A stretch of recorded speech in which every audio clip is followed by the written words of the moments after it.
مجھے تعلیم کی روح کو بڑا قریب سے دیکھنے کا موقع ملا ہوا کہ میں تیرے گھر دے کے جاؤں گا. 90% آفیسز میں مجھے اللہ کا لاکھ لاکھ شکر ہے جی، عزت ملی، پیار ملا جی.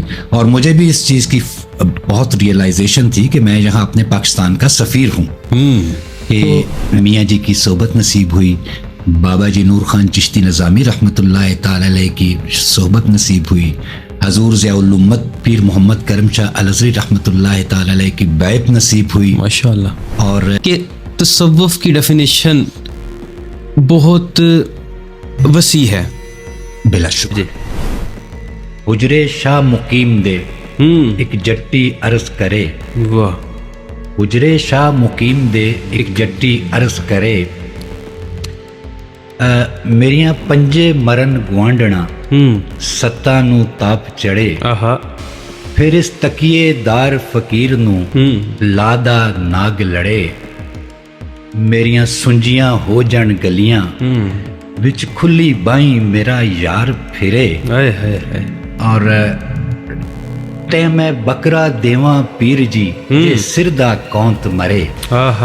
ایسے ہی اللہ پاک فرماتے ہیں میں نے یہ جسم بنایا، پھر اپنے میں سے اس میں روح پھونکی، اپنے میں سے اس میں روح پھونکی. اللہ جی، یہ الہی وقت سے وہ امانت ہے جو انسان کے اندر آئی. اپنے معاشرے کے لیے، اپنے گھر کے لیے، اپنے ملک کے لیے، انسانیت کے لیے بہت زیادہ مفید ہو جاتا ہے. واہ. تو یہ صوفی کا کردار ہے. توحید کی امانت سینوں میں ہے ہمارے، آسان نہیں مٹانا نام و نشاں ہمارا. کہ وہ سب کچھ جو ہے وہ ڈائریکٹلی ہمیں مخاطب کر کے ہمیں سامنے رکھتے ہوئے جو ہے وہ بنایا گیا. اور there is an aura of every individual. وہ شعائیں ہر انسان کی موجود ہوتی ہیں. اب وہ شعائیں ہیں یا انسان کی پتہ نہیں کون سی ایسی طاقت ہے جو ان سب جو گناہ آپ نے بتائے ان سب کو ابزور کرتا ہے اور اس کے اوپر کام کرتا ہے. اس طرح جو ہے یوز کی روحانی موت جو ہو جاتی ہے، مر جاتا ہے اندر کا انسان، چلتا پھرتا نظر آ رہا ہوتا ہے فزیکلی. ہسٹری ٹائم کی بات آ گئی. صحیح. اس نے وہ جو اپنی ڈیتھ ان لائف ہے وہ ختم ہی تب ہونی ہے جب اس نے ہسٹری ٹائم میں رہتے ہوئے صوفی کے میڈیم کے ذریعے الہی وقت سے متعلق ہونا ہے. صحیح. رب اشرح لی صدری ویسر لی امری واحلل عقدۃ من لسانی یفقہوا قولی. السلام علیکم دوستو، میں حذیفہ اشرف آسمی اور آج کی اسپیشل ترین پوڈ کاسٹ میں آپ کو خوش آمدید. ناظرین کرام، ہم اس وقت شاہینوں کے شہر سرگودا میں موجود ہیں اور یہاں کی علمی اور ادبی شخصیات کے ساتھ پوڈ کاسٹز آپ نے پہلے بھی دیکھی اور آج بھی ایسی ہی شخصیت ہمارے ساتھ موجود ہیں. آپ کا تصوف کی دنیا میں بڑا گہرا جو ہے وہ نظر رہی ہے، بڑا مقام رہا ہے اور بڑی دور رس نظر ہے تصوف کے اوپر، علم و ادب سے ریلیٹڈ ہیں. اور سعودیہ عربیہ میں جو ہے وہ بڑے عرصہ جو ہے درس و تدریس سے جو ان کا تعلق رہا ہے. اس کے بعد جب پاکستان میں آتے ہیں تو پاکستان میں اس کو کیسے دیکھتے ہیں، جو انٹریکشن وہاں کے اسٹوڈنٹس کے ساتھ رہی تصوف کو لیتے ہوئے، روحانیت کو، یکسانیت کو، انسانیت کو، خلق انسانیت کو لیتے ہوئے، وہ سب کچھ انشاءاللہ ہم آج کی اس پوڈ کاسٹ میں کرنے کی میں کوشش کروں گا. ہمارے ساتھ اس وقت سرگودا کی بڑی جانی مانی اور روحانی شخصیت موجود ہیں، جناب پروفیسر سید محمد فرقان اعظم شاہ صاحب. السلام علیکم، کیسے ہیں آپ؟ وعلیکم السلام ورحمۃ اللہ. الحمدللہ، اللہ پاک کا کرم ہے. آپ ٹھیک ہیں؟ الحمدللہ، بہت شکریہ کہ آپ نے اپنا وقت عنایت کیا اور آج ہماری اس پوڈ کاسٹ کا حصہ بنے. مائی پلیئر، اور اٹس آنر فار می. اور حذیفہ بیٹا، آپ کو دیکھ کے مجھے ڈاکٹر اقبال رحمۃ اللہ تعالی علیہ کا وہ ایک مصرع یاد آتا ہے، جوانوں کو پیروں کا استاد کر. اللہ اکبر. تو آپ کی اورینٹیشن بہت اچھی ہے سر. آپ کی رفتار بہت اچھی ہے اور آپ نے مجھے اس قابل سمجھا اور میرا ایسا تعارف کرایا. یہ آپ کا حسن ظن ہے میرے بارے میں، اور اللہ کرے میں آپ کے حسن ظن پر پورا اتروں. اللہ اکبر. تو میری بہت ساری دعا. آپ کی رفتار بھی اچھی ہے، آپ کی سمت خوبصورت ہے. جی سر اللہ آپ کو دنیا اور آخرت میں عافیت اور کامیابیوں سے نوازے. آمین. It's an honour for me. Sir مجھے یہ بتائیے گا کہ ہم اپنے موضوع کی طرف جائیں گے، لیکن میں چاہتا ہوں کہ ہم اس کو تھوڑا سا پورٹ فولیو پوڈ کاسٹ میں بھی لے کر چلیں، کہ وہ پورٹ فولیو میں ہم تھوڑا سا یہ ایڈ کرتے چلے جائیں گے کہ آپ مختصراً، ویسے مختصراً تو بڑا مشکل ہو جائے گا، لیکن کوشش ہی کیجیے کہ مختصراً اپنا جو ہے وہ تعارف کرواتے چلے جائیے کہ پاکستان میں کیا مصروفیات رہیں، پھر سعودی عربیہ میں، اور اس کے بعد واپس آ کر اپنی علمی سفر کو کس طرح لے کر چل رہے ہیں. میں نے 5ویں کلاس تک سرگودا کے ایک شاندار اسکول میں لکی رہا کہ مجھے وہ اسکول ملا، گورنمنٹ جونیئر ماڈل اسکول. تو 5ویں کلاس تک ادھر پڑھا، اور اس اسکول کے حوالے سے آپ کو دلچسپ بات بتاؤں کہ گورنمنٹ نے ماڈل اسکولز بنائے تھے جن میں داخلہ آسانی سے نہیں ملتا تھا. بالکل صحیح. اور اس دور میں پہلی کلاس سے ہمیں انگلش کی وہ کتاب پڑھائی گئی جو کسی فارن آتھر کی لکھی ہوئی کتاب تھی. صحیح. تو شاید یہ ایک وجہ بنی کہ جو بعد میں انگریزی ادب کی طرف اور انگریزی زبان کی طرف ایک رجحان میرا ہوا، شاید اس کی ایک وجہ یہ اسکول تھا. اسکول میں استاد بڑے باکمال اور خلوص والے استاد تھے، اور طالب علم بھی چونکہ وہاں پہ ایڈمیشن میرٹ پہ ملتا تھا تو طالب علم بھی کمال کے لوگ تھے. اور اس اسکول کے میرے کلاس فیلوز آج پاکستان میں بہت اچھے اور بڑے کی عہدوں پر بیٹھے پاکستان کی خدمت کر رہے ہیں. اس کے بعد میں نے elementary school, government elementary school میں رہا، اچھے استاد ملے الحمدللہ. میٹرک گورنمنٹ جامعہ قاسم العلوم ہائی اسکول سے کیا، اور وہاں پہ بھی چودھری ظہیر صاحب پرنسپل تھے، اللہ پاک انہیں غریق رحمت فرمائے. آمین. اور چودھری ظہیر صاحب کی قیادت میں ان کی جو ٹیم تھی، ان کا جذبہ اس طرح سے تھا کہ میٹرک کے بچوں کو وہ اسکول اگر 8 بجے لگتا ہے صبح 7 بجے بلوا لیتے تھے، سردی ہے یا گرمی، اور سٹاف بھی سارا آتا تھا. اور جو بچے تھوڑے سے ویک تھے ان کے لیے سارے استاد اور پرنسپل اسکول کے بعد نو ٹیوشن 1 گھنٹہ 2 گھنٹے ان بچوں کو لے کے بیٹھتے تھے. بالکل صحیح. اور اس اسکول کی خاص بات یہ تھی کہ 5 6 7 سال اس اسکول کا جو فرسٹ سیکنڈ تھرڈ بورڈ میں پوزیشنز ہیں، اس اسکول کا ہولڈ تھا ان پوزیشنز کے اوپر. بالکل ٹھیک. اور یہ وہ وقت تھا جب سرگودا بورڈ میں جھنگ بھی تھا، اور اس کی جورسڈکشن بہت بڑی تھی سرگودا بورڈ. بالکل ٹھیک. اس کے بعد گورنمنٹ کالج سرگودا سے انٹر کیا، گریجویشن میں نے پرائیویٹ کی. صحیح. اور ایم اے انگلش کیا گورنمنٹ کالج سرگودا سے. اگین میں اس حوالے سے خود کو بہت خوش نصیب مانتا ہوں، اللہ کا لاکھ بار شکر ادا کرتا ہوں. ملک مرید حسین علوی جیسے، ملک افضل صاحب جیسے، سید ذل حسنین شاہ بخاری جیسے باکمال استاد ملے، اور ڈاکٹر صاحبزادہ ایمن ندیم رانجھا صاحب جیسے، ڈاکٹر شمیم الرسول جیسے، اس طرح کے راحیل حق صاحب جیسے دوست ملے، جاوید صاحب جیسے دوست ملے. اور پھر وہاں سے ایم اے کرنے کے بعد الحمدللہ فارغ نہیں بیٹھا. صحیح. میری فرسٹ جاب جو تھی سٹی اسکول میرپور میں تھی 3 یا 4 ماہ کے لیے، اور اس کے بعد army public school and college میں تقریباً 5 اور 6 منتھس میں نے کام کیا. پھر پبلک سروس کمیشن کے ایگزام کے ذریعے اپنا لیکچرشپ ملی. صحیح. جی. اور 6 ایئرس 7 ایئرس لائک دیٹ میں نے انگلش لیکچرار کے طور پہ کام کیا. اور اسٹروک آف گڈ لک سعودی عربیہ سے ہائر ایجوکیشن کمیشن کی اپنی ٹیم آئی، اور انہوں نے پاکستان سے ٹیسٹ لیا، انٹرویو لیا، اور یہاں سے اساتذہ کو سلیکٹ کر کے لے گئے. زبردست. تو اس کے بعد میں نے تقریباً 22-23 سال سعودی عربیہ میں پہلے کنگ خالد یونیورسٹی میں پڑھایا. پھر اس کے بعد ہم جو وہاں پہ پرانے لوگ تھے، ہمیں ایک نئی یونیورسٹی وہاں سیٹ اپ کرنے کا چیلنج دیا گیا. تو وہاں ایک شہر تھا بیشا. اچھا. تو بیشا میں جامعہ بیشا کے نام سے ہم نے اس یونیورسٹی کی بنیاد رکھی. صحیح. جو آج الحمدللہ بہت تھوڑے سے عرصے میں سعودی عربیہ کی بہترین یونیورسٹیوں میں شمار ہوتی ہے. گریٹ. تو یہ میرا ایک مختصر سا سفر اب تک کا. زبردست. بڑا خوشائند بات یہ ہے کہ آپ نے اس سفر کو بڑے مختصر سے وقت میں سمو دیا، لیکن یہ ہوتا ہے کہ جب آپ کی نوسٹیلجک وہ فیلنگز ہوتی ہیں اس کیفیت کو بیان کرنا بڑا مشکل ہو جاتا ہے اکثر اوقات. صحیح بات. میں یہ چاہتا ہوں کہ ہم اپنے موضوع کی طرف بھی آئیں. استاد کی حیثیت سے آپ نے وہاں پر بھی جو ہے وہ وقت گزارا، پھر پاکستان میں آئے، سرگودا میں بھی جو ہے وہ آپ اس طرح سے وقت گزار رہے ہیں. تو کیا کمپیریزن دیکھتے ہیں وہاں کی جو لیڈرشپ ہے، منٹورشپ ہے؟ اوورآل میں چاہوں گا کہ اس میں آپ یہ بھی کور کیجئے کہ استاد کا احترام، اور اس کے بعد جو انٹریکشن ہے اسٹوڈنٹس کا استاد کے ساتھ، اور آپ مختلف واقعات بھی ہوتے دیکھتے ہیں خاص طور پر پاکستان میں، جس میں بدتمیزی بھی شامل ہے، جس میں استاد کا احترام نہ کرنا بھی شامل ہے، اور اس میں کائنڈلی یہ بھی شامل کیجیے گا کہ اس میں روحانیت کا کتنا اثر ہے. یہ سوال جو ہے تھوڑا اس کا جواب مشکل ہے، آسان نہیں ہے.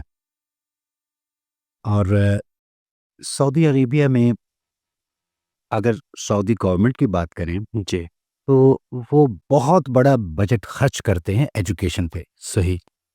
اور اپنی یونیورسٹیز پہ، اسکولز پہ، کالجز پہ وہ بہت زیادہ پیسہ لگا رہے ہیں، اور اپنے اسٹوڈنٹس کو موٹیویٹ کرنے کے لیے انہیں اسکالرشپس دیے جا رہے ہیں کہ اگر آپ یونیورسٹی میں آئیں گے، کالج میں آئیں گے، اسکول میں آئیں گے تو آپ کو اپنی جیب سے کچھ بھی خرچ نہیں کرنا پڑے گا، بلکہ الٹا آپ کی جیب میں گورنمنٹ کی طرف سے پیسے ڈالے جائیں گے. بالکل صحیح. اور جہاں تک اساتذہ کا تعلق ہے، وہاں کے جو ایجوکیشن کے سے متعلق جو ایڈمنسٹریشن ہے، صحیح. ان کی یہ کوشش رہی ہے کہ دنیا کے بہترین استاد لے کے آئیں.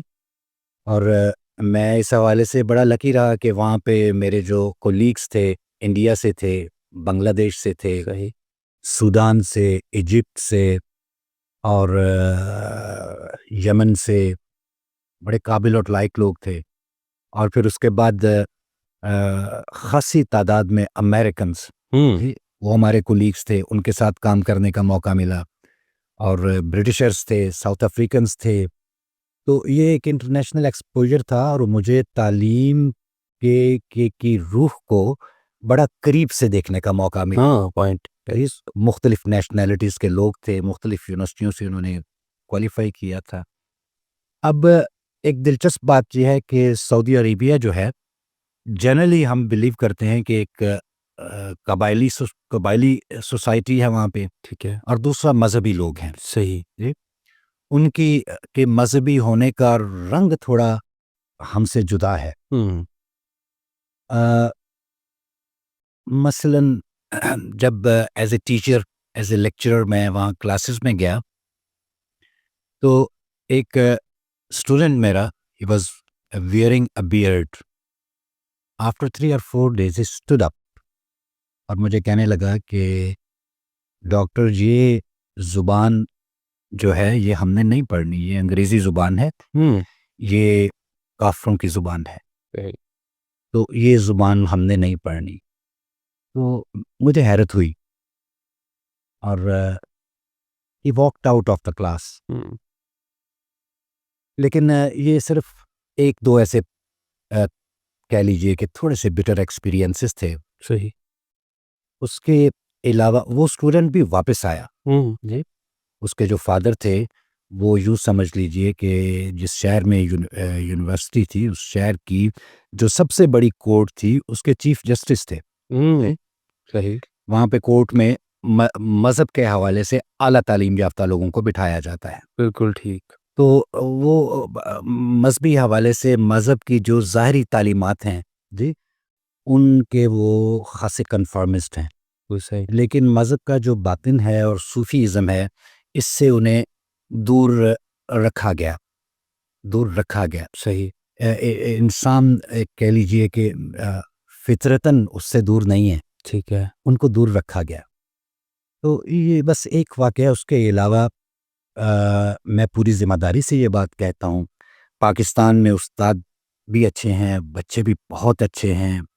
پاکستان کے ہمارے اسٹوڈنٹس کا ایک کمال یہ ہے کہ انتہائی نامساعد حالات میں ہمارے بچے پڑھ رہے ہیں. بالکل. جن حالات میں سروائیول مشکل ہوتی ہے، واہ بڑا ہی ہو رہی ہے. ان حالات میں ہمارے بچوں نے اپنے والدین کے تعاون سے اور اپنے اساتذہ کے تعاون سے علم کا علم جو ہے وہ اٹھایا ہوا ہے. بالکل صحیح. تو باقی گورنمنٹ کی طرف سے بہت کم دیکھنے میں آیا کہ پاکستان میں علم کو پرائرٹیز میں نمبر 1 رکھا گیا ہو یا بڑے ہیوج بجٹس دیے گئے ہوں اس کو. تو ان نامساعد حالات میں پاکستانی طالب علموں نے جو اچیو کیا وہ قابل تعریف ہے. صحیح. اور سعودی اگر اسٹوڈنٹس کی بات کروں تو ان کی گورنمنٹ ان پر بہت زیادہ پیسہ لگاتی ہے. بالکل ٹھیک. اور اس اعتبار سے وہ اس طرح سے رزلٹس نہیں دے رہے. جی اگر پاکستانی بچوں سے میں ان کو کمپیئر کروں. بالکل ٹھیک ہے. لیکن اس کے باوجود جب آپ ایک ایجوکیشن کو فوکس کر کے اس پر آپ بہت زیادہ پیسے لگاتے ہیں، فوکس کرتے ہیں، تعلیم سے متعلق لوگوں کے ہاتھ میں دیتے ہیں تو اس کے نتائج نکلتے ہیں. بالکل صحیح. مجھے یوں لگتا ہے کہ آئندہ کچھ برسوں تک سعودی عربیہ جو ہے اپنے نوجوانوں کی وجہ سے علم کے میدان میں، تعلیم کے میدان میں خاصا پروقار مقام حاصل کر لے گا. صحیح. طالب علموں کا جہاں تک آپ نے ادب کا پوچھا، طالب علم اور استاد کا ادب، جی تو سعودی معاشرہ جو ہے اس کا جو مذہب سے الگ جو ایک کلچر ہے، ان کا ایک قبائلی سوسائٹی ہے. ٹھیک ہے. اس قبائلی سوسائٹی میں بڑے کا اور جو عمر میں بڑا ہے، جو رشتے میں بڑا ہے اور جو علم میں بڑا ہے، جو استاد ہے، جو مسجد میں قرآن پاک پڑھانے والا ہے، ان کا ایک الگ طرح کا احترام ہے. ٹھیک ہے. تو وہ علامتی انداز سے اس طرح سے ظاہر ہوتا ہے کہ وہاں پہ بڑی عمر کے آدمی کو، جو نوجوان ہیں یا بچے ہیں، وہ ایک کھڑے ہو کے ایڑیاں اٹھا کے ماتھے پہ بوسہ دیتے ہیں. واہ. یہ ان کا ایک انداز ہے پیار کرنے کا. اور ادب کے حوالے سے پاکستانی طالب علموں سے وہ تھوڑا سا بڑھ گئے ہیں. صحیح. جس کی وجوہات جو ہیں ان پہ بات کی جا سکتی ہے. تو اس وہاں پہ یونیورسٹی کی ٹیچنگ کو خاص طور پہ اور ٹیچنگ کو عام طور پہ وائٹ کالر جابز میں سے لیا جاتا ہے. بالکل ٹھیک. تو ادب احترام کے حوالے سے میں وہاں کہہ لیجئے کہ میں بہت خوش ہوا. صحیح. جی ان کی ویلیوز دیکھ کے، اور استاد کی حیثیت سے وہ بہت ادب کرتے تھے. استاد کا مسئلہ یہ تھا کہ اس طرح سے علم دوست نہیں جس طرح سے ہمارے پاکستان کے بچے جو ہیں وہ علم کے لیے اپنا تن من دھن لگاتے ہیں. ٹھیک. تو ادب کے حوالے سے بھی مجھے کوئی ان سے شکایت نہیں ہے، بلکہ خوشی ہے. بالکل. انہوں نے ادب کیا، پیار دیا. بلکہ مجھے یاد ہے جب میں سعودیہ سے واپس آیا تو وہ اسے عربی میں خروج نہائی بولتے ہیں کہ آپ فائنل ایگزٹ پہ جا رہے ہیں. ٹھیک ہے. تو اس میں جو قانونی اعتبار سے بہت سارے پیپرز آپ کو تیار کرنے پڑتے ہیں. صحیح. تو موسٹلی 90% بحیثیت استاد میں نے ایک لمبا عرصہ پڑھایا، تو 90% مجھے جن آفیسز میں جانا پڑتا تھا وہاں سے ایک ایسا نوجوان چہرہ جس کو میں یادداشت پہ زور دے کے پہچانتا تھا، وہ بھاگ کے آتا تھا اور ایک شوخی کے ساتھ، محبت کے ساتھ کہتا تھا یہاں جو کام ہے میں آپ کا وہ کام کروں گا، پہلے آپ مجھے میرا نام بتاؤ. تو ظاہری بات ہے نام تو اس طرح سے یاد نہیں رہتا، تو اچھا پہچانو. تو میں نے بھی ہنس کے کہنا یہ ذرا گلاسز اتارو، ہاں، اور میں اکثر پہچان لیتا تھا. اچھا تم وہ ہو. صحیح. پھر اس نے بہت خوش ہونا، مجھے بٹھانا، چائے کھانا، بڑی عزت کرنی. پھر اس کے بعد ڈاکٹر تو گھر پہ بیٹھ، وہاں پہ تو کہنا برا نہیں سمجھا جاتا، ان کا کلچر ہے. ٹھیک ہے. ڈاکٹر تو گھر پہ بیٹھ، تیرا سارا کام کروا کے میں تیرے گھر دے کے جاؤں گا. صحیح. 90% آفیسز میں مجھے اللہ کا لاکھ لاکھ شکر ہے جی، عزت ملی، پیار ملا جی. اور مجھے بھی اس چیز کی بہت ریئلائزیشن تھی کہ میں یہاں اپنے پاکستان کا سفیر ہوں. تو شروع میں موسٹلی سعودی عربیہ میں پاکستان سے اسکلڈ لیبر گئی ہے یا صرف لیبر گئی ہے، پڑھے لکھے لوگ نہیں گئے. بالکل ٹھیک. تو یہ شاید فرسٹ ٹائم تھا کہ اتنی بڑی تعداد میں پاکستان سے جو ٹیچرز تھے اور تعلیم سے متعلق لوگ سعودی عربیہ میں گئے. تو وہاں پہ ایک رواج ہے اجنبی کو فارنر کو, امیگرینٹ کو صدیق بولتے ہیں. ٹھیک ہے. اور صدیق عام طور پہ اشارہ اس طرف ہے کہ تم غلام ہو. صحیح. صدیق بولتے ہیں, رفیق بولتے ہیں کہ تم غلام ہو, تم ہم میں سے نہیں ہو. تو یہ پہلا سال کلاس میں یہ مسئلہ رہا. صحیح. بچوں نے کہا کہ پاکستان سے تو موسٹلی صدیق ٹائپ لوگ آتے ہیں. صحیح. جو یہاں پہ چھوٹے موٹے کام کر لے رہے ہیں. بالکل. کوئی الیکٹریشین ہے, کوئی بلڈنگ لائن میں کوئی لیبر کرتا ہے. تو شروع میں کچھ عرصہ وہ ان بچوں نے قبول نہیں کیا. صدیق کہتے تھے ہمیں بھی. صحیح. استاد کو بھی. تو کچھ ہم نے بھی ان کو تھوڑا ایکسیپٹ کیا, پیار کیا, محبت کی ان سے, اور بہت جلدی انہوں نے ہمیں استاد بنا کے اپنی آنکھوں میں بسایا, اپنے دل میں بسایا, اپنے سر پہ بٹھایا. واہ واہ. ہمارے راستے میں آنکھیں بچھائیں. میں پوری ذمہ داری سے یہ بات کرتا ہوں. کیا بات ہے. جی ہاں. مجھے یہ بتائیے گا کہ اس سارے دورانیے میں آپ کو تصوف سے آشنائی کب ہوئی اور تصوف اصل میں کیا ہے؟ جی, بڑا خوبصورت سوال کیا حذیفہ آپ نے. میرے اللہ کریم کا نظام اتنا مکمل ہے کہ جب تک وہ نہ چاہے خوبصورت سوال بھی ذہن میں نہیں آتا. بے شک ایسے ہی. یہ اس کی توفیق ہے, یہ اس کا آپ پہ کرم ہے. الحمد. کہ آپ عمر کے, آپ اپنے جوانی میں ہو اور اس طرح کے سوال آپ کے ذہن میں آتے ہیں. الحمدللہ. تو بیٹا اس کے لیے میں پہلے آپ کو مبارکباد پیش کرتا ہوں. بہت شکریہ. میں ننیال کی طرف سے, میرا جس گھرانے سے تعلق ہے وہ امبالہ شریف میں ایک بزرگ ہو گزرے ہیں, ولی تھے, امی ولی تھے, سید تھے, سائیں توکل شاہ امبالوی رحمۃ اللہ تعالیٰ علیہ. ٹھیک.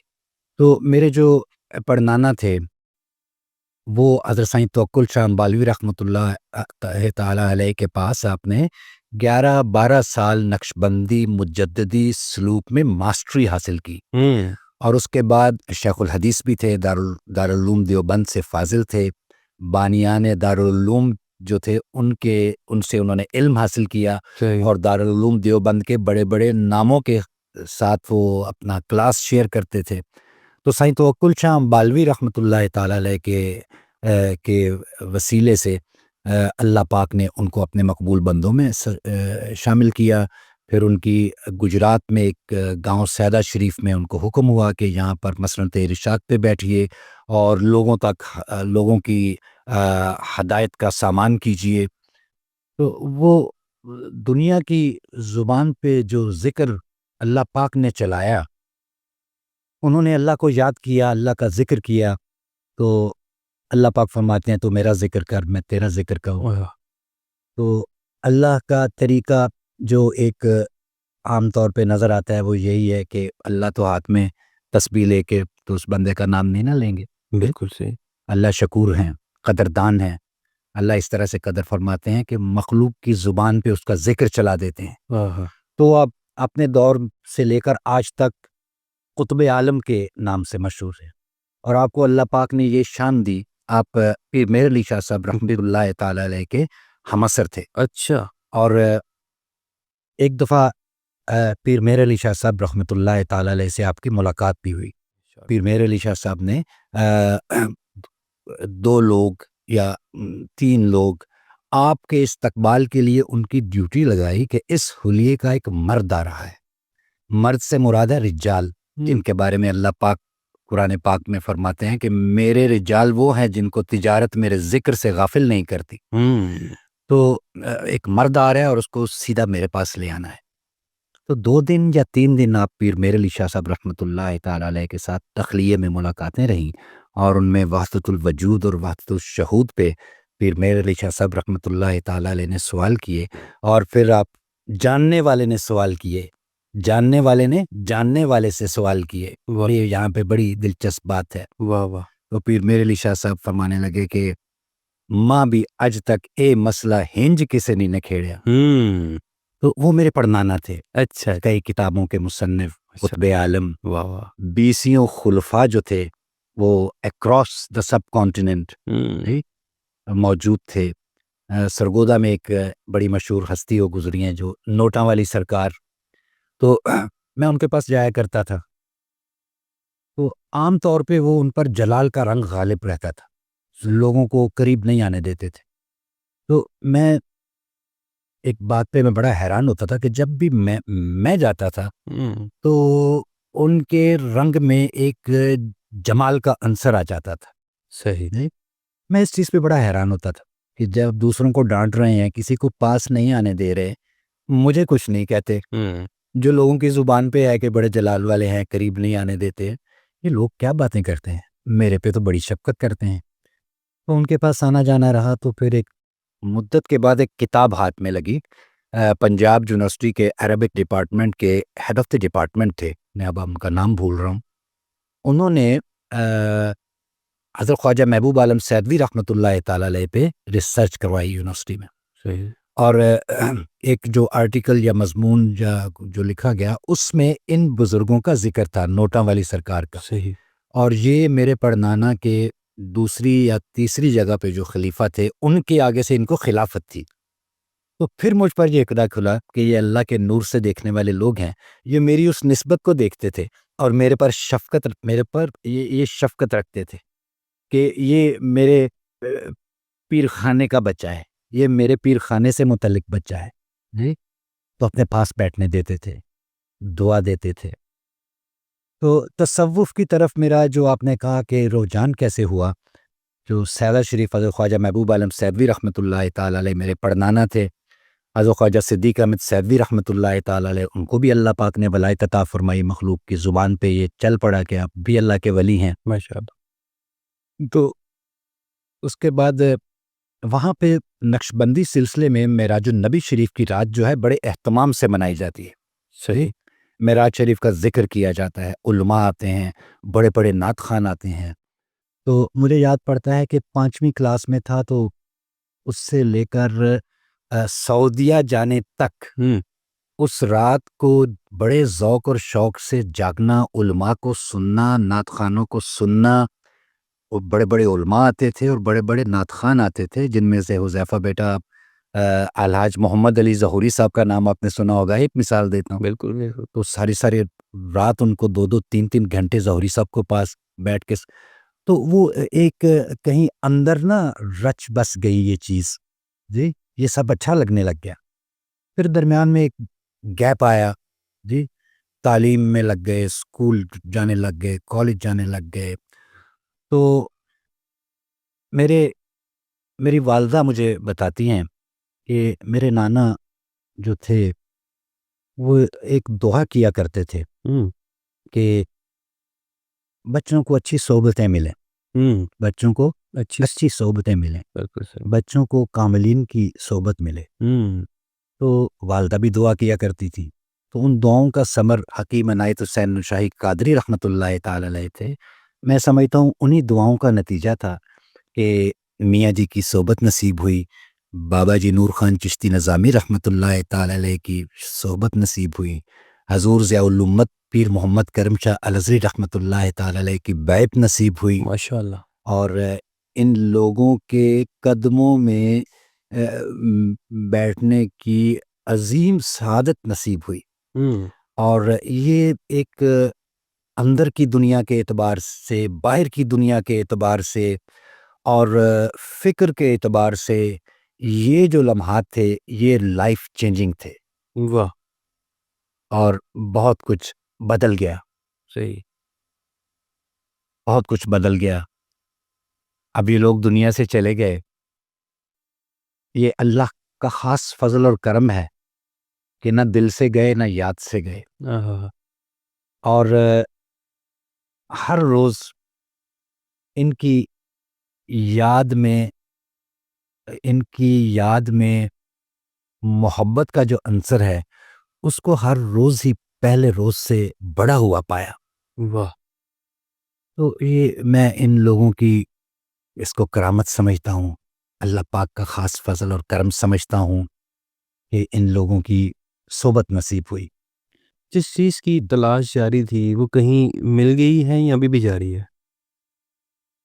حذیفہ بیٹا اللہ آپ کو سلامت رکھے، بڑا آپ نے خوبصورت سوال کیا ہے. جس چیز کی تلاش جاری تھی ایک فارسی کا شعر ہے، بسم اللہ. مجھے اس کا وہ فارسی کا شعر اس طرح سے یاد نہیں، اس کا میں مطلب گوش گزار کرتا ہوں. پلیز. اس شعر کا نثر میں اردو میں ترجمہ کچھ اس طرح سے ہے کہ یہ اولیاء اللہ جو ہیں، یہ جو انبیاء ہیں، یہ جو صدیقین ہیں، یہ جو شہیدین ہیں، یہ جو اصحاب رسول ہیں صلی اللہ علیہ وسلم، یہ اولو العزم لوگ ہیں، یہ بہت بڑے لوگ ہیں. یہ ان کی شان بیان کرنے کے لیے شاید لغت میں الفاظ جو ہیں نا وہ نہیں ملیں گے، اور آپ اپنے ان کی شان بیان کرنے کے حوالے سے اپنی عبارت کو فریم نہیں کر سکیں گے. بہت بڑے لوگ تھے، یہ انسانیت کا جھومر تھے، یہ اللہ کے محبوب تھے. انہوں نے اللہ کو محبوب بنایا، اللہ سے عشق کیا. تو اس شعر میں شاعر ایک حقیقت کی طرف بھی اشارہ کرتا ہے، میرے حوالے سے حقیقت کی طرف اشارہ کرتا ہے، اور شاعر جو تھے اپنے اعتبار سے عجز کی طرف اشارہ کرتے ہیں. کہتے ہیں کہ یہ جو ان لوگوں کا قافلہ ہے، ان اولو العزم بڑے محبوبان خدا کا جو قافلہ ہے، انبیاء، صحابہ، صدیقین، شہیدین اور اولیاء اکرام، ان کا جو قافلہ ہے، اب یہ قافلے کا جو تاریخی اعتبار سے جب تجارتی قافلے چلتے تھے تو عام طور پہ ان میں سفر اونٹوں پہ کیا جاتا. بالکل صحیح. اونٹوں کے گلے میں ایک گھنٹی باندھی جاتی تھی اور جرس بولتے تھے. جی.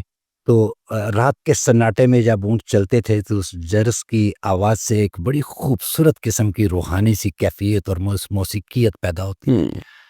تو شاعر کہتے ہیں کہ یہ جو اولو العزم لوگوں کا قافلہ جا رہا ہے نا، میرا منصب نہیں ہے، میرا مقام نہیں ہے، میری مجال نہیں ہے، میری ہمت نہیں ہے کہ میں اس قافلے میں شریک ہو سکوں. ہاں، میلوں دور سے اس قافلے کے اونٹوں کے گلے میں بندھی جو گھنٹیاں ہیں، اس گھنٹی کی آواز دور سے سن کے تو لطف لے رہا ہوں اور ان کی ہیبت سے کپ کپا رہا ہوں. تو وہ کہتے ہیں میرے لیے یہ بہت بڑا اعزاز ہے.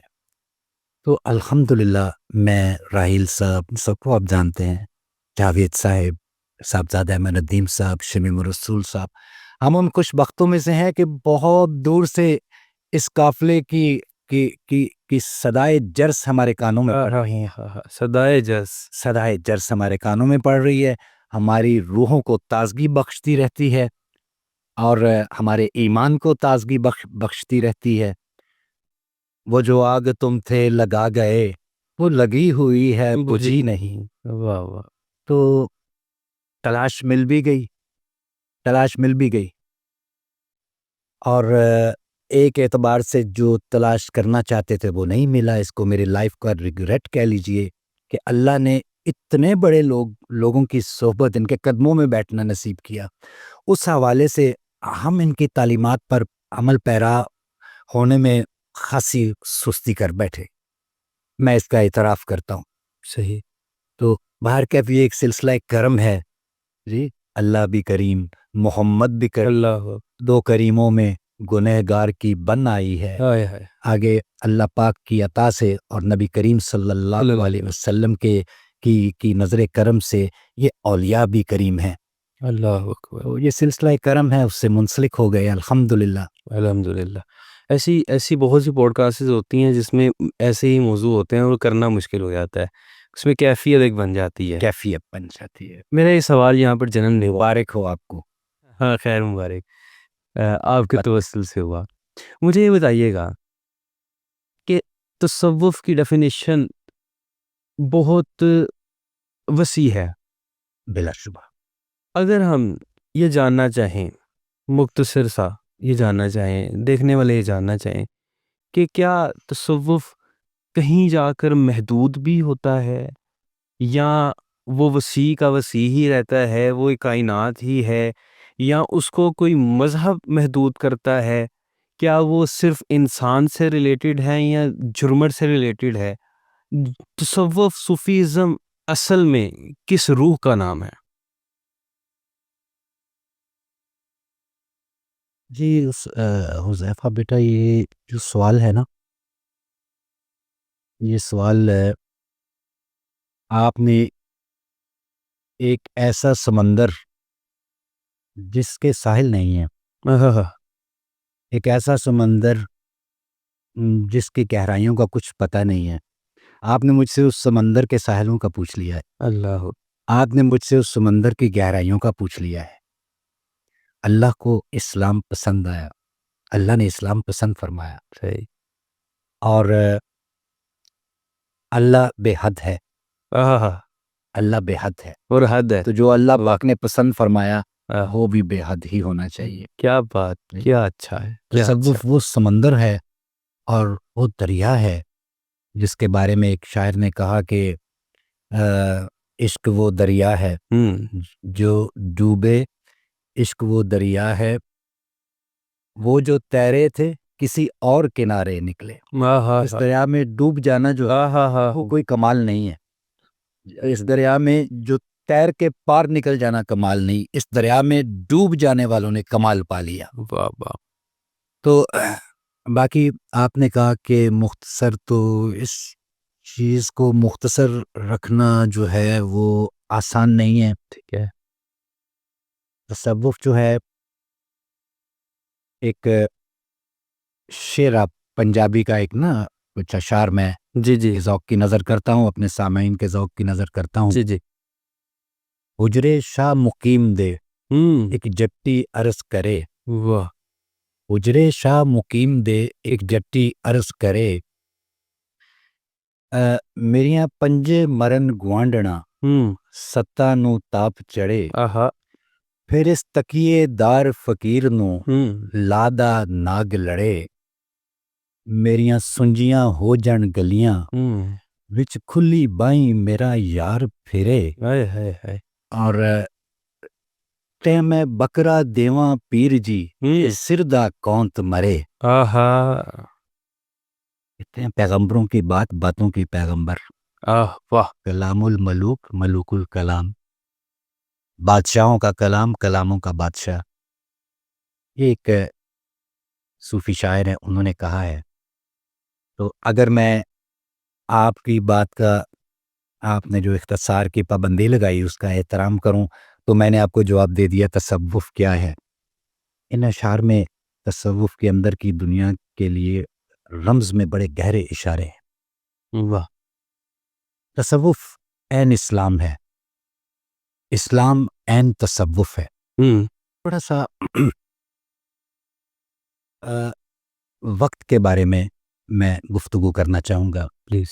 وقت 3 طرح کے ہیں، موضوع ہے ہمارا کہ تصوف کیا ہے۔ جی، وقت 3 طرح کا ہے، ایک یہ ہسٹری ٹائم ہے یا کلاک ٹائم ہے، ٹھیک ہے، اس سلسلہ روز و شب ہے، بالکل یہ صحیح، جو ہم بتاتے ہیں کہ اتنے منٹ گزر گئے، اتنے گھنٹے گزر گئے، اتنے دن گزر گئے، اتنے سال گزر گئے، ایک یہ وقت ہے۔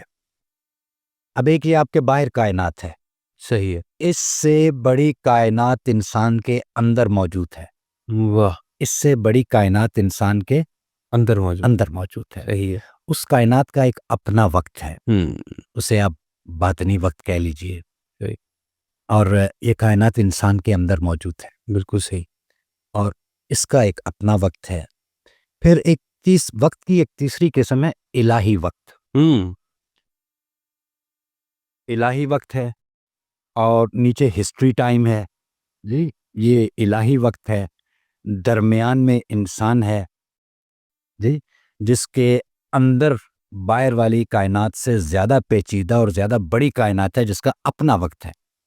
یہ جو انسان ہے، جی، یہ جو انسان ہے جب الہی وقت سے متعلق ہو کر، الہی وقت سے متعلق ہو کر اللہ کے انوارات اور انوارات اس پر نازل ہوتے ہیں، جب فیض و برکات اپنے رب سے حاصل کرتا ہے، جب اپنے رب سے تعلق میں، قرب میں آگے بڑھ جاتا ہے، تو اس کے بعد کیا ہوتا ہے؟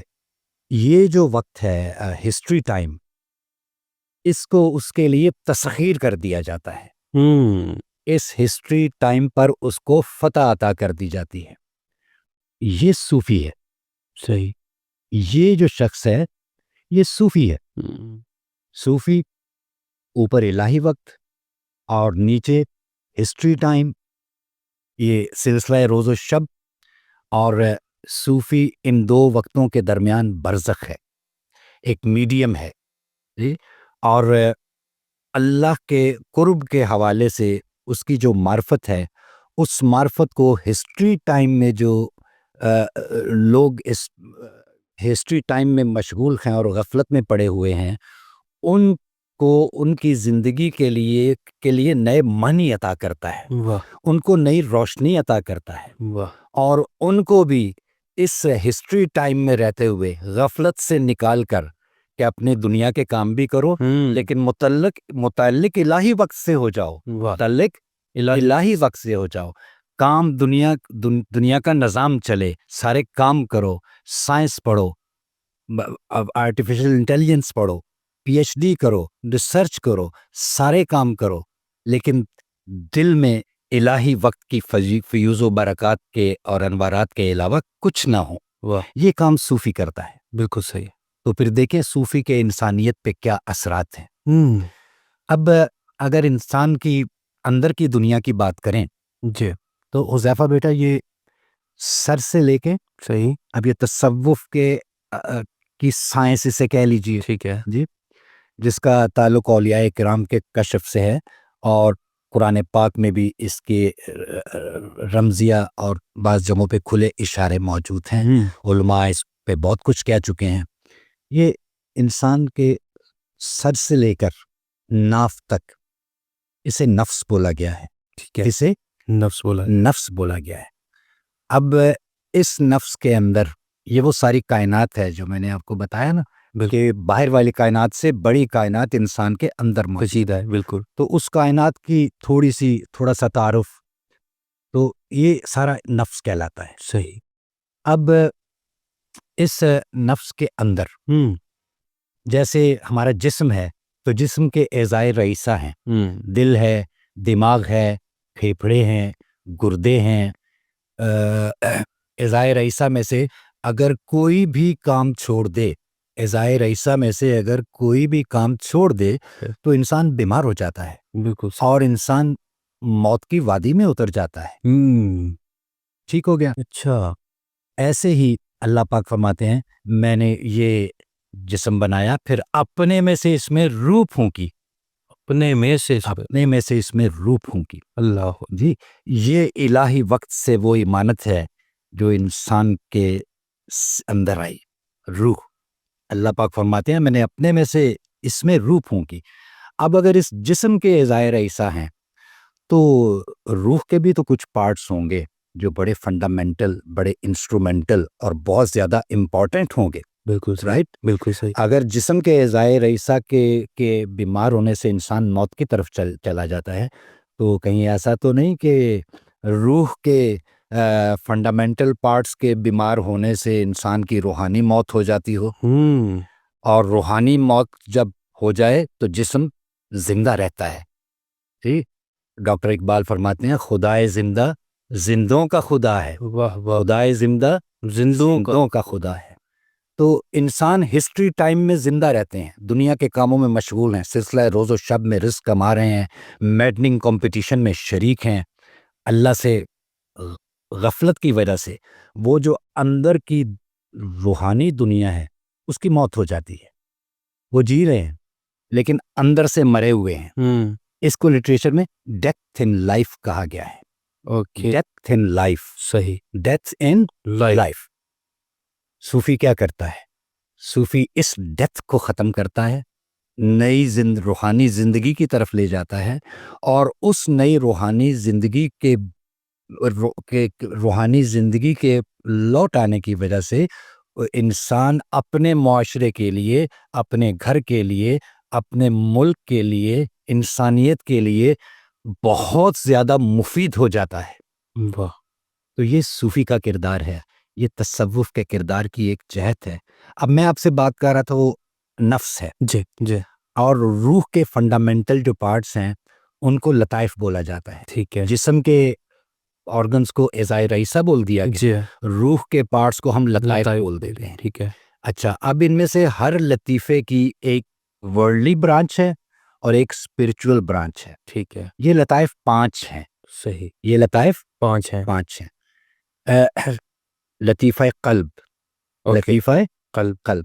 لطیفہ قلب یہ جو ہمارا دل ہے اس سے تھوڑا نیچے کی طرف ہے. اب یہ میں آپ کو وہ جو اندر کی دنیا ہے جی، وہ جو اندر کی کائنات ہے جو باہر کی کائنات سے زیادہ بڑی ہے، اس پہ تھوڑی سی بات کر رہا ہوں. یہ اس کا موضوع ہے ہمارا تصوف. صحیح. جی، وہ اس دنیاوی قلب کے نیچے ایک اس کی اسپرچول برانچ ہے. فرع بولتے ہیں عربی میں برانچ کو. صحیح. تو اس کی جو روحانی فرع ہے یہ دل ہے اور وہ قلب ہے. صحیح. اسے لطیفہ قلب بولتے ہیں. یہ روح کا دل ہے. ٹھیک ہے. اس کے تقریباً سامنے ادھر ایک اور لطیفہ ہے اور وہ لطیفہ روح کہلاتا ہے. وہ لطیفہ روح کہلاتا ہے. اب لطیفہ قلب سے اوپر یہاں پہ لطیفہ خفی ہے اور لطیفہ خفی کے سامنے ادھر لطیفہ اخفا ہے. صحیح. اور یہ 4 لطائف ہو گئے. جی ہاں. اور ایک لطیفہ سر اگر میں بھول نہیں رہا تو وہ تقریباً اس جگہ پہ اولیاء اور صوفیاء نے اپنے کشف سے یہ باتیں سمجھائیں اور ہمارے علماء نے قرآن پاک سے اس پر دلائل بھی دیے. تو نفس سر سے لے کر ناف تک یہ نفس ہو گیا. صحیح. اب اس میں جو روحانی دنیا کے لطائف ہیں ان کا بھی میں نے ذکر کر دیا. یہ 5 لطائف ہو گئے.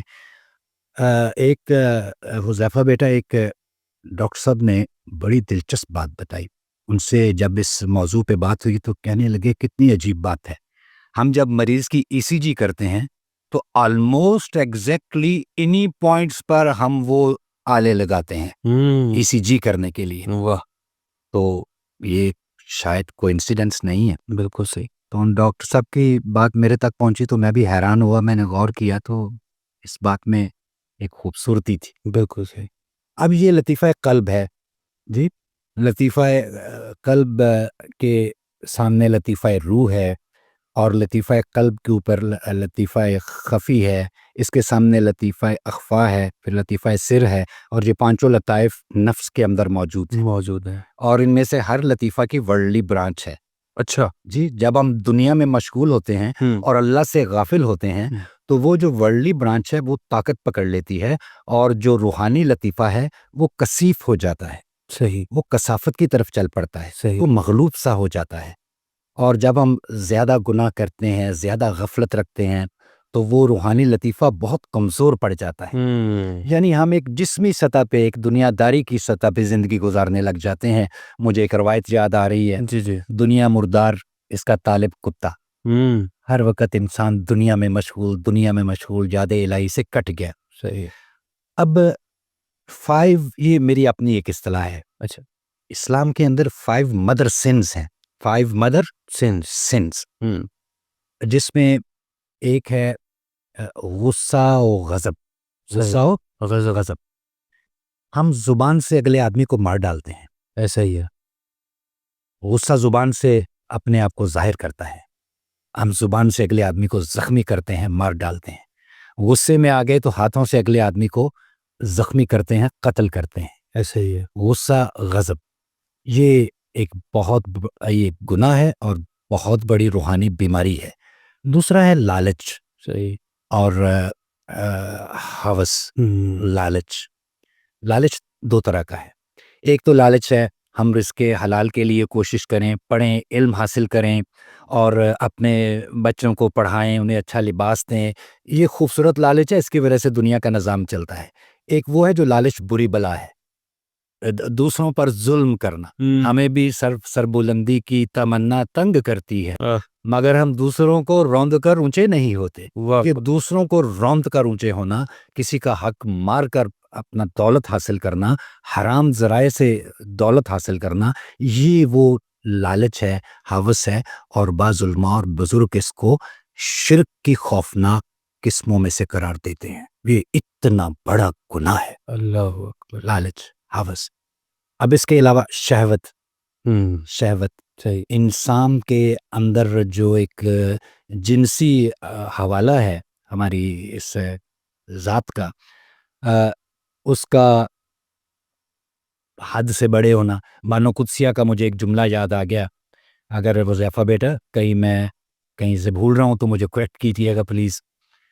وہ کہتی ہیں نفس کے مشکی گھوڑے کو اس کی لگامیں اگر اپنے بازوؤں میں طاقت سے پکڑ کے رکھو گے تو یہ عرفان کی منزلیں طے کرائے گا، اور اگر اس کی لگامیں ڈھیلی ہو جائے تمہیں گرائے گا اور اپنے ساتھ گھسیٹے گا اور ذلیل و رسوا کر دے گا۔ یہ شہوت جو ہے، شہوت کے غلبے کی وجہ سے ہم بدنگاہی، زنا اور اس طرح کے گناہوں میں پڑتے ہیں۔ بالکل صحیح۔ تو 3 گناہوں کا ذکر ہو گیا، اس لالچ ہو گیا، شہوت ہو گیا، غصہ اور غضب ہو گیا، حسد ہو گیا۔ جی ایک اور گناہ جو بہت خوفناک ہے وہ تکبر ہے۔ صحیح۔ وہ تکبر ہے۔ تکبر کیا ہے؟ حق کے ظاہر ہونے کے بعد اس کا انکار کر دینا اور دوسروں کو حقیر جاننا۔ اب یہ جتنے گناہوں کا میں نے بیٹا ذکر کیا، یہ گناہ جو ہیں یہ گناہوں کی ماں ہے، یہ گناہوں کی ماں ہے۔ مثلاً ایک میں غیبت کی بات کرتا ہوں، ٹھیک ہے۔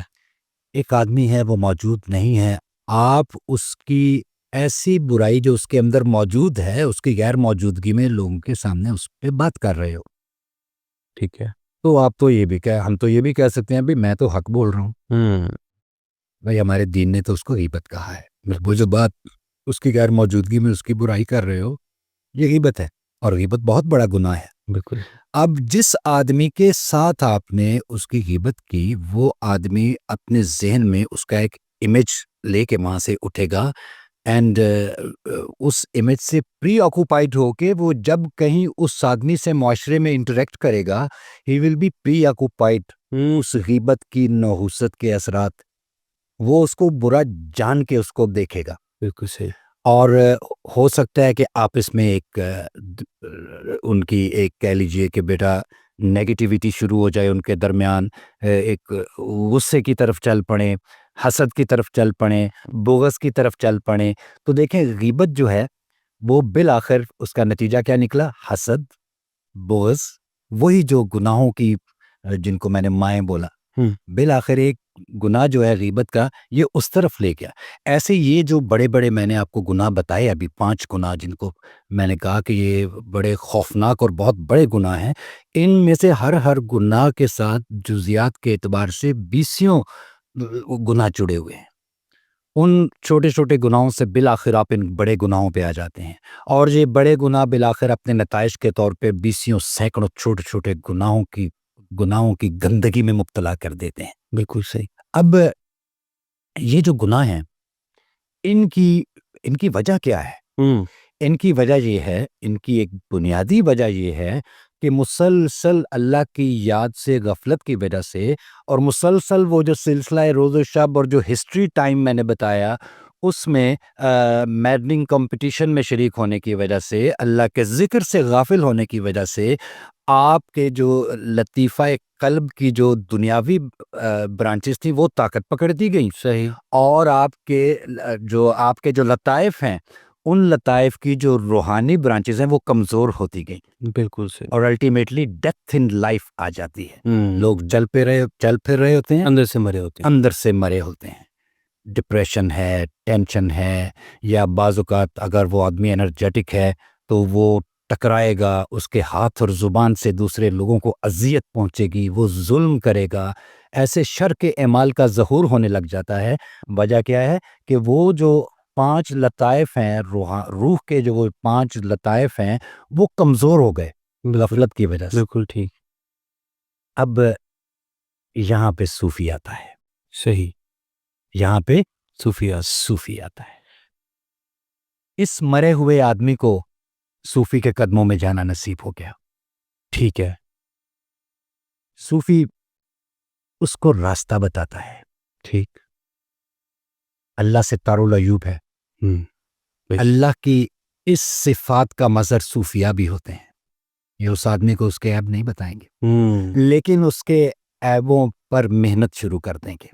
واہ واہ۔ اس کا ایک سلیبس بھی ہے، اس کو سلوک بولتے ہیں۔ یہ ذکر کرو، اللہ کا یہ نام اتنی بار لینا ہے، اللہ کا یہ نام اتنی بار لینا ہے، اتنی بار درود پاک پڑھنا ہے۔ اس میں ایک اہم چیز یہ ہے کہ صوفیہ حکیم ہوتے ہیں، جس طرح دنیا میں آپ مرض میں مبتلا ہوئے ڈاکٹر کے پاس جاتے ہیں اور مرض کے مطابق دوائی دیتا ہے، اسی طرح صوفیاء کرام اللہ پاک کے فضل اور کرم سے یہ وہ لوگ ہیں جو مومن کی فراست سے خبردار رہو، یہ اللہ کے نور سے دیکھتا ہے. ان کو روح کی بیماری کا پتہ لگ جاتا ہے کہ اس بندے کے لطیفہ قلب میں مسئلہ ہے، اس میں غصہ زیادہ ہے، اس میں شہوت زیادہ ہے، اس بندے کے لطیفہ روح کا مسئلہ ہے، اس میں لالچ زیادہ ہے، اس میں کون سا گناہ جو ہے وہ اس کو خطرناک حدوں تک اور جہنم تک لے جا چکا ہے. صوفیاء کرام اس کے جس لطیفے پر کام کرنے کی ضرورت ہوتی ہے، چونکہ وہ اس راستے سے گزر چکے ہوتے ہیں، وہ اس لطیفے کے اعتبار سے اس کو دوائی دیتے ہیں. یہ دوائی کیا ہوتی ہے؟ یہ اللہ پاک کے اسماء مبارکہ ہیں، یہی اللہ کی طرف جانے والے راستے ہیں. اور جب آدمی صوفیاء کی ان تعلیمات پہ چلنے لگ جاتا ہے تو جسمی طور پر تو زندہ ہے، پھر روحانی طور پہ بھی زندہ ہو جاتا ہے. اور ان میں سے تو کچھ ایسے خوش نصیب ہوتے ہیں کہ وہ مقامات پاتے ہیں. واہ. یہاں پہ ایک چھوٹا سا مجھے واقعہ یاد آ گیا. جی جی پلیز. ایک بزرگ تھے تو اپنے معمولات میں تھے. صحیح. ایک مہمان آ گیا. اب وہ بزرگ تھوڑا مضطرب ہوئے کہ یہ تو میرے معمولات کا وقت ہے، اب اگر مہمان کی مہمان نوازی میں لگ گیا تو میرے معمولات چھوٹ جائیں گے. صحیح. تو معمولات بھی سنت ہیں، نبی کریم صلی اللہ علیہ وسلم کی اتباع میں چل رہا ہوں، لیکن مہمان کی مہمان نوازی بھی سنت ہے. اب کیا کروں؟ سوچ میں پڑ گئے، مضطرب ہو گئے کہ ایک سنت بہت ہو جائے گی. یہاں پہ حذیفہ بیٹا یہ بات ذہن میں رکھیے، اولیاء کرام، صوفیاء کرام، تصوف کے لوگ، سنت مقام والے لوگ سنت کے بارے میں کتنے حساس ہوتے ہیں، اور ان کے فالورز کو بھی ہونا چاہیے. تو ایک ان کا خدمتگار دھوبی آیا. صحیح. وہ آ کے کہنے لگا حضور آپ نا یہ مہمان جو ہے نا ان کو میرا مہمان بنا دیجئے، یہ خدمت میرے ذمہ لگا دیجئے، ان کی خدمت میں کرتا ہوں، آپ اپنے معمولات میں رہیں. واہ. وہ جاننے والا تھا. صحیح. ان کو جانتا تھا کہ ان کے معمولات کا وقت ہے. تو انہوں نے خوش دلی سے مہمان ان کے حوالے کیا. انہوں نے اس دھوبی نے اس مہمان کی اتنی خدمت کی، اتنی عزت کی کہ حد سے زیادہ. صبح حاضر ہوئے تو مہمان بھی ساتھ تھے، تو مہمان نے تعریف کی اور بہت خوش. وہ بزرگ بڑے خوش ہوئے. مہمان راضی چلا گیا، خوش چلا گیا، راضی بازی چلا گیا، خوش چلا گیا. وہ بزرگ بڑے خوش ہوئے، فرمانے لگے کیا مانگتا ہے، میں بڑا خوش ہوا ہوں. اور اس دھوبی کو بھی سلام. اس نے کہا اپنے جیسا کر دیں، اپنے جیسا کر دیں. کوئی میرے جیسا ہوتا تو دنیا مانگتا.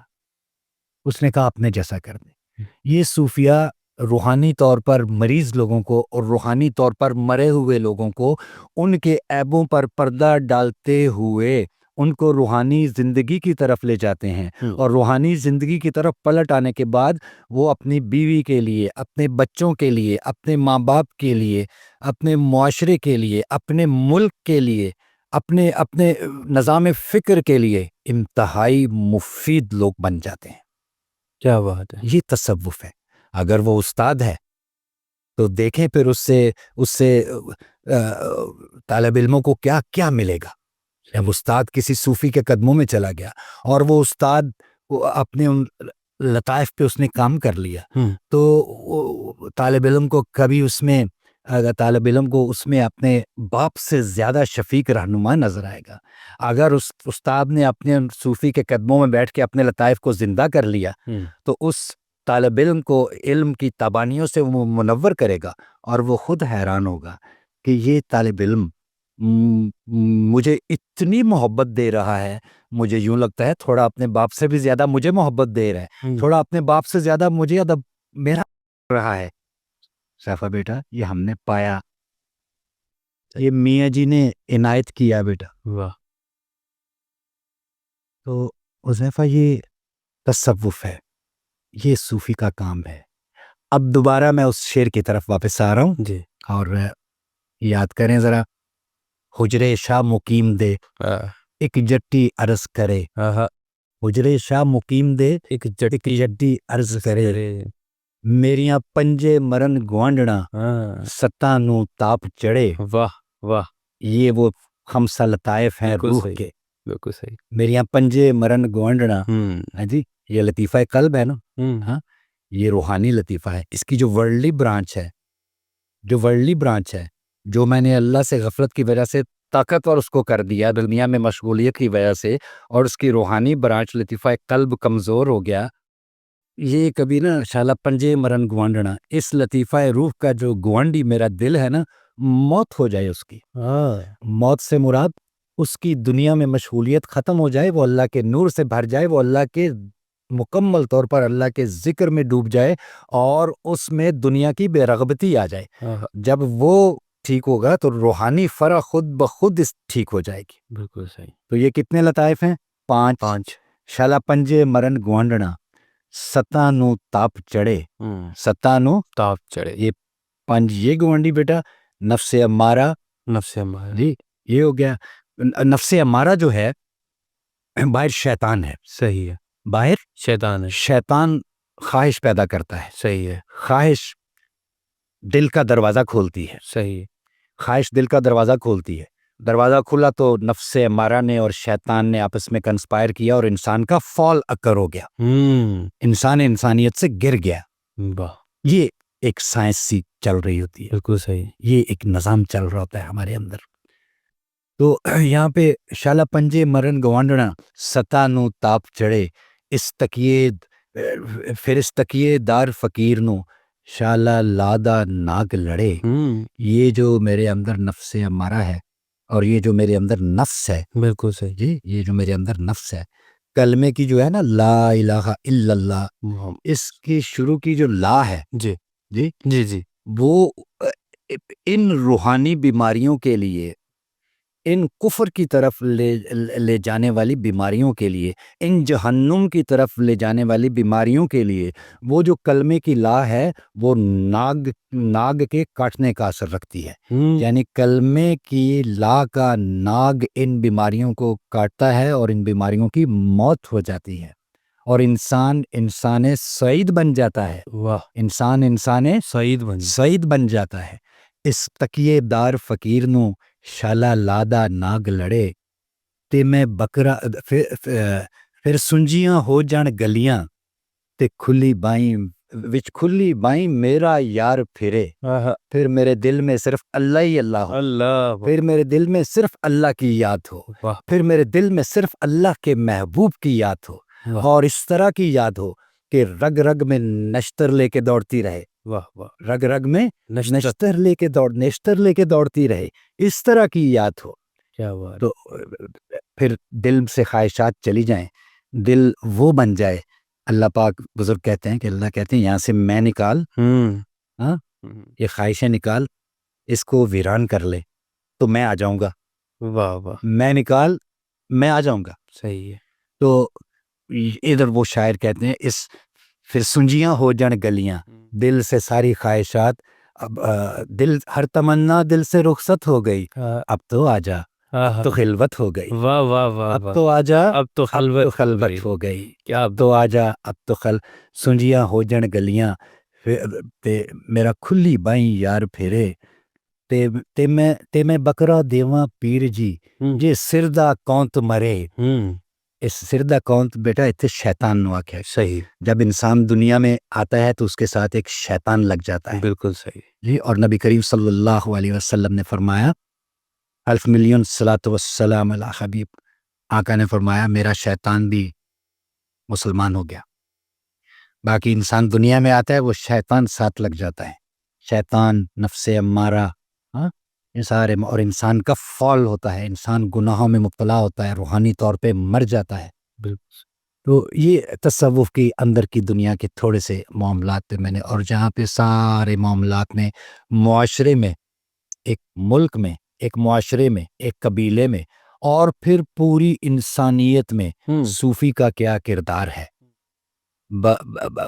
بدرجہ مرتبہ صوفیہ کا کردار ایسی صورت اختیار کر لیتا ہے بقدر مرتبہ جیسے سورج کے ساتھ زمین کی زرخیزی اور زمین کی تخلیق اور زمین کی خوبصورتی وابستہ ہو جاتی ہے، ایسے ہی صوفی کے ساتھ اس دنیا کی ان انسان کے اندر کی باہر کی اور اس دنیا کی خوبصورتیاں صوفی سے متعلق ہو جاتی ہیں۔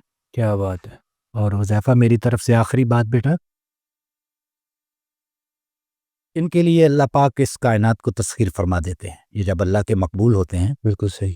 تو ایک بزرگ اپنے ایک خط میں وقت کے بادشاہ کو لکھتے ہیں کہ جہاں پر تیرے اسباب دم توڑ جاتے ہیں، تیری بہت بڑی فوج ہے، تو نے اس فوج کو بڑا شاندار اسلحہ لے کے دیا ہے اور تیری فوج کی دھاک دنیا پہ بیٹھی ہوئی ہے، لیکن کہیں نہ کہیں کوئی نہ کوئی ایسا ہے تیرے سے زیادہ طاقتور دشمن جہاں تیری فوج دم توڑنے لگ جاتی ہے، شکست کی طرف معاملات چل پڑتے ہیں اور وہاں پر درویش کا صوفی کا دستے دعا اٹھتا ہے کیا بات! اور معاملات پلٹا دیے جاتے ہیں۔ اس شکست کھاتی ہوئی فوج کو فتح عظیم عطا فرمائی جاتی ہے، تو فوج طاقتور ہوئی کہ وہ دستے دعا طاقتور ہوا۔ تو یہ ایک صوفی کا معاشرے میں اور انسانیت میں جو کردار ہے، یہ اس کی ایک اور جہت ہے۔ واہ! بہت ساری جہتیں ہیں، یہ وہ سمندر ہے جو بے کنار ہے۔ مجھے آپ کی گفتگو سن کر اقبال کا ایک شعر یاد آ رہا ہے، بہت بار سنا، بچپن میں بہت بار سیکھ، الحمدللہ، لیکن اس کا مطلب شاید سمجھ کبھی بھی نہیں آیا۔ اور جب آپ جیسے حضرات جو ہے وہ گفتگو فرماتے ہیں تو سمجھ لگتی ہے کہ ہزاروں سال نرگس اپنی بے نوری پہ روتی ہے، بڑی مشکل سے ہوتا ہے چمن میں دیداور پیدا۔ تو آپ نے جو پہلے بھی وہ بات کی تھی اس پہ مجھے ایک شعر یاد آ رہا تھا بڑا خوبصورت کہ توحید کی امانت سینوں میں ہے ہمارے، آسان نہیں مٹانا نام و نشاں ہمارا، کہ وہ سب کچھ جو ہے وہ ڈائریکٹلی ہمیں مخاطب کر کے ہمیں سامنے رکھتے ہوئے جو ہے وہ بنایا گیا اور ہمیں وہ عطا کیا گیا امانت کے طور پر۔ اب ہم اس کے ساتھ کیسے جو ہے وہ ڈیل کرتے ہیں۔ استاد کے ساتھ بات کرتے ہوئے یہ ایک بڑا اچھا فائدہ ہو جاتا ہے، لیکن ایک نقصان بھی ہو جاتا ہے، میرے سوالات کم ہو جاتے ہیں۔ میں یہ دیکھ رہا تھا کہ جو چیز ابھی میں پوچھنے والا ہوں وہ آپ کی جانب سے وہ پہلے ہی جو جواب کی صورت میں آ رہی تھی۔ آپ نے ایک جگہ بتایا کہ دیکھیں تصوف اور اسلام ایک دوسرے کا آئینہ ہے، یہ آپ نے کہا۔ تصوف عین اسلام ہے۔ بالکل ٹھیک۔ ہاں، اب there is an aura of every individual، وہ شعائیں ہر انسان کی موجود ہوتی ہیں۔ اب وہ شعائیں ہیں یا انسان کی پتہ نہیں کون سی ایسی طاقت ہے جو ان سب جو گناہ آپ نے بتائے ان سب کو ابزور کرتا ہے اور اس کے اوپر کام کرتا ہے۔ پھر آپ نے یہ بھی بتایا کہ جو صوفیہ کا کیا کردار ہوتا ہے، صوفیزم کا ڈیفینیٹلی اس میں جتنا کردار ہوتا ہے اس کو کس طرح سے اس کو بغیر بتائے اور کبھی کبھار اس کو بتا کر اس کے اوپر کام جاری کر دیا جاتا ہے۔ میرا سوال چھوٹا سا یہ ہے کہ ہم دنیا دار رہتے ہوئے مذہب کو فالو کر رہے ہیں یا مذہب کو فالو کرتے ہوئے دنیا دار رہنے کی کوشش کر رہے ہیں، کیا ہم ان لطائف پر جو آپ نے بتائے ان کی جو کانسیکوینسز کو ذہن میں رکھتے ہوئے ان کو جو ہم بہتر کرنے کے بلے آپ نے وہ بڑے زبردست اس کا جو ہے یوز کی، روحانی موت جو ہو جاتی ہے، مر جاتا ہے اندر کا انسان، چلتا پھرتا نظر آ رہا ہوتا ہے فزیکلی، اس کو ٹھیک کرتے ہوئے صوفیہ نے جو چیز بتانے کی کوشش کی، بلکہ مجھے لگتا ہے کہ انہوں نے تو مکمل طور پر بتایا، لوگوں نے ابزورو کرنے کی جو کوشش کی، کہیں نہ کہیں اگر ہم ان کے اوپر امپلیمنٹ کرتے ہیں، تجدیدیت کی میں بات کروں گا، نوجوانوں کی بات کروں گا، تو اگر وہ اس کے اوپر عمل کرتے ہیں تو دیکھنے والے، ارد گرد دیکھنے والے، گھر میں، معاشرے میں، ماحول میں، کیا وہ اس کو اپنے معاشرے سے ہٹاوا نہیں پائیں گے؟ جی حذیفہ، یہ بڑا آپ نے زوردار سوال کیا ہے۔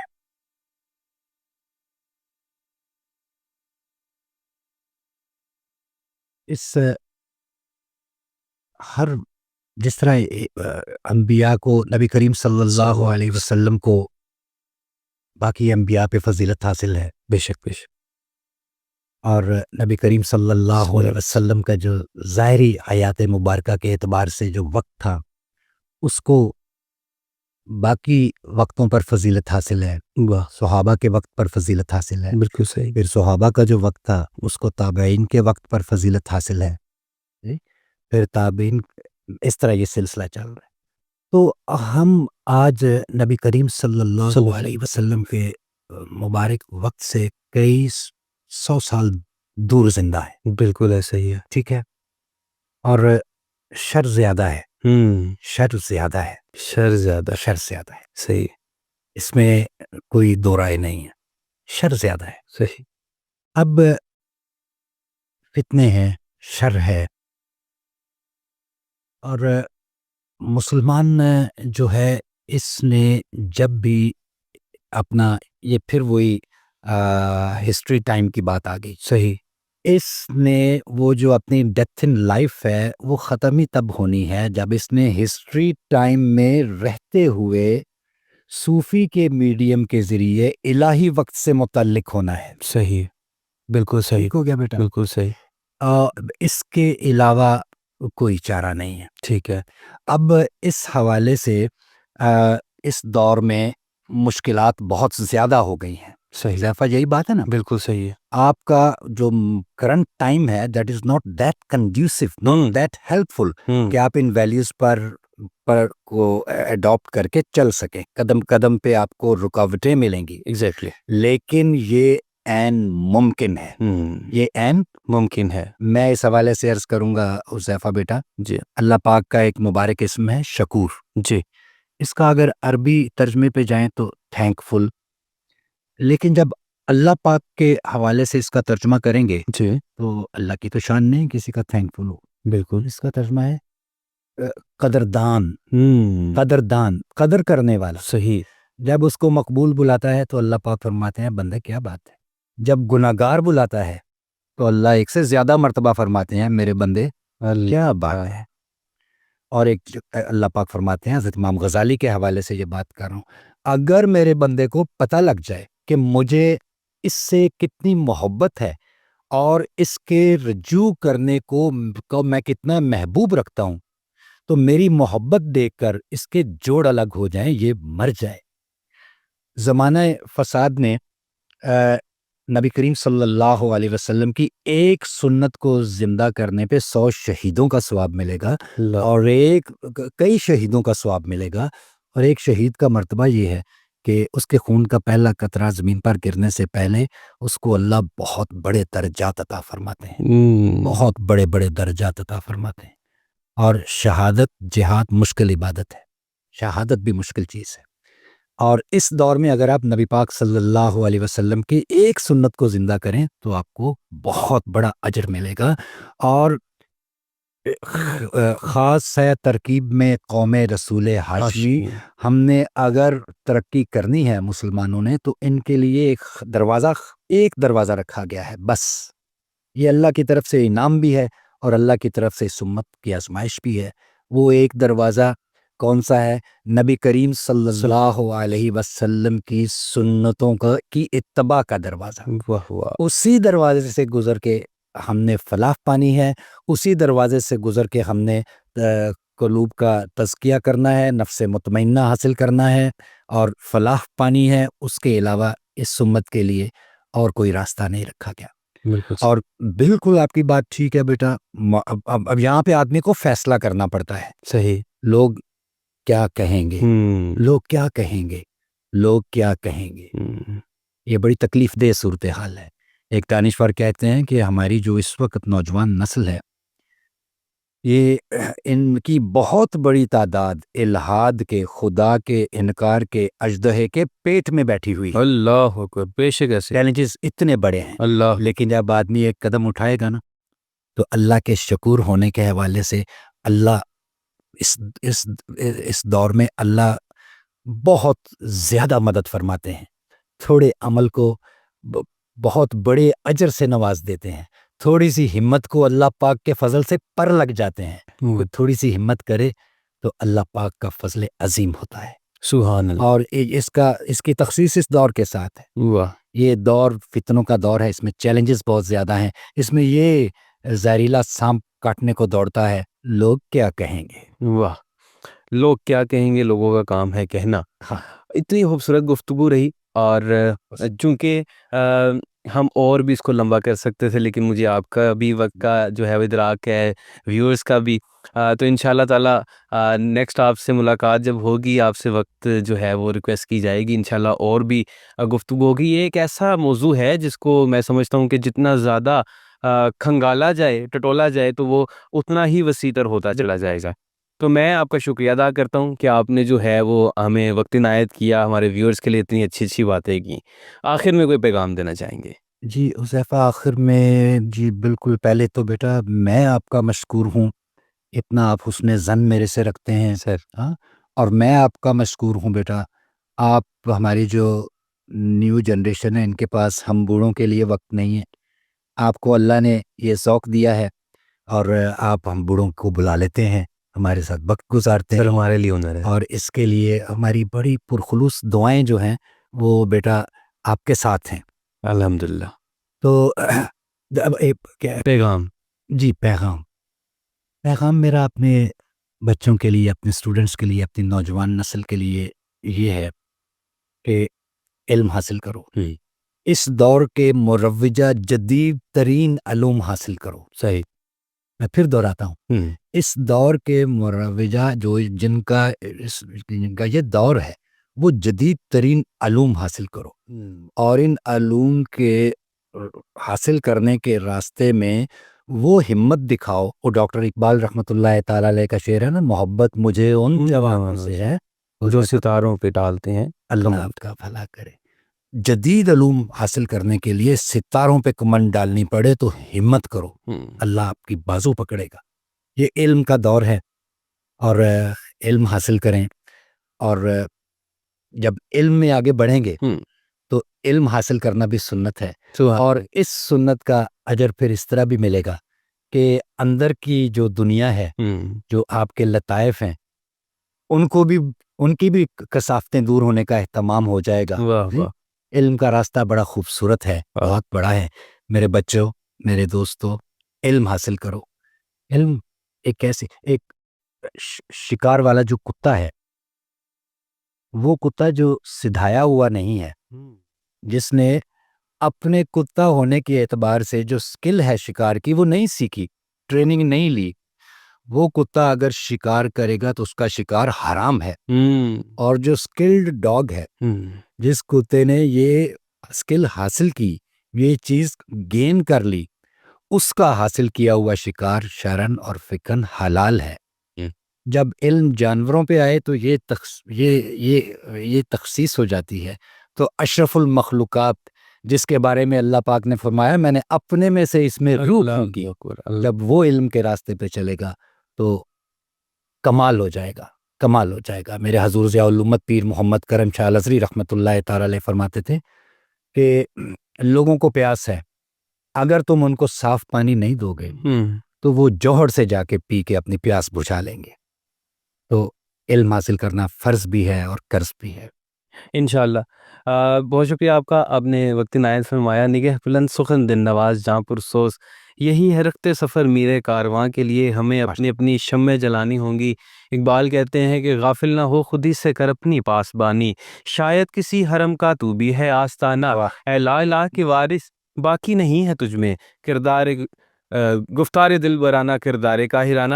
ہمیں اپنی اپنی شمع جلانی ہوں گی۔ ایسی شخصیات سے جب ہم سیکھتے ہیں تو اس پر بات آ جاتی ہے پھر امپلیمنٹیشن کی۔ جب ہم امپلیمنٹیشن کرتے ہیں، ہم نے جب بات کی، ہم نے جب یہ بات سنی کہ ایک سنت کے بدلے کتنے ہمیں اجر ملے گا، تو جب ہم ظاہری دنیا سے وہ لوگ جو اچھے ہیں، جو صوفی ہیں، جو اللہ کے اور حضرت محمد صلی اللہ علیہ وسلم کے بتائے ہوئے پیغامات پر، ان کے نقش قدم پر چلنے کی کوشش کرتے ہیں، جب ہم ان سنتوں کو اجاگر کرتے ہیں اپنے نئی آنے والی نسل کے لیے، ان پر جو ہے وہ یہ پھر کھلتا ہے کہ ہمیں اس کے بدلے کیا کیا ملے گا۔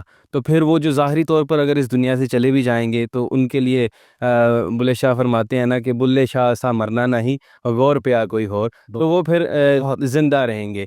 انشاءاللہ آپ سے اگلی پوڈ کاسٹ میں ملاقات ہوگی۔ مجھے دیجیے اجازت، السلام علیکم۔ Thank you very much.